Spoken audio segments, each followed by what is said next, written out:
Anderson and Petrovic, and Quinn Buckner spent some time with one of the league's best backcourt duos.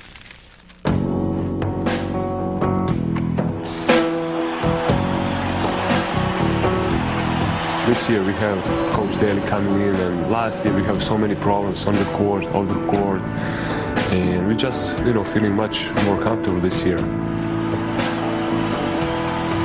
By him winning 2 championships and bringing it to the Nets, he brings a lot of motivation to this team and the winning attitude that I don't think the Nets ever had.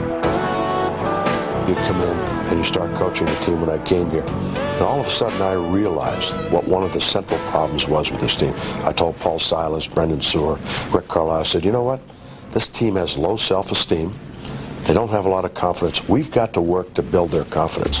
Daly's first vote of confidence was placing the offense in the hands of 22-year-old Kenny Anderson. Anderson's penetrating style and playmaking ability have become the perfect complement to the strong perimeter game of DRAZEN Petrovic.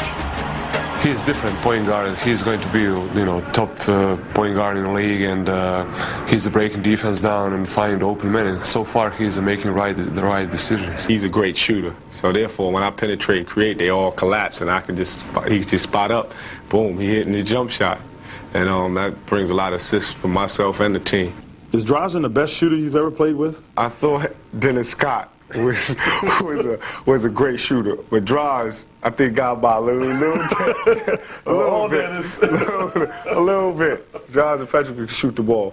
Shooting has always been DRAZEN's strength, but this past summer in Barcelona, he improved his overall game by playing point guard for the Croatian team, while at the same time trying to impress his future coach, Chuck Daly.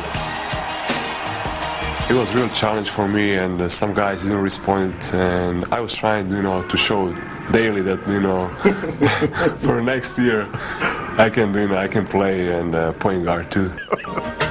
But the Nets' future at point guard is clearly in the hands of Kenny Anderson, as the little lefty from the schoolyards of New York continues his NBA baptism under fire. He's been thrust into the spotlight.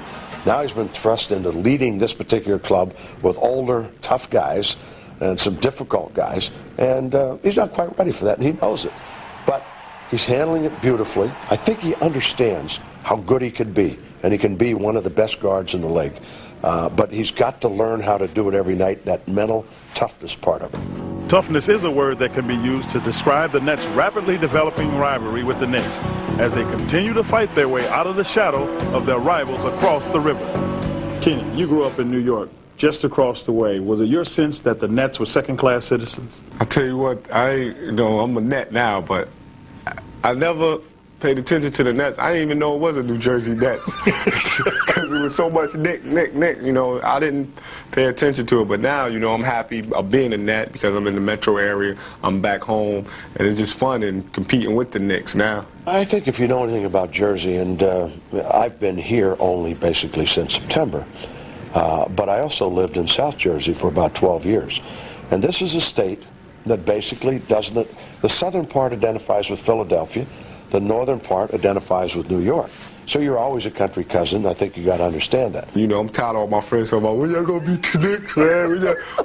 I'm tired of hearing about the Knicks. Kenny Anderson grows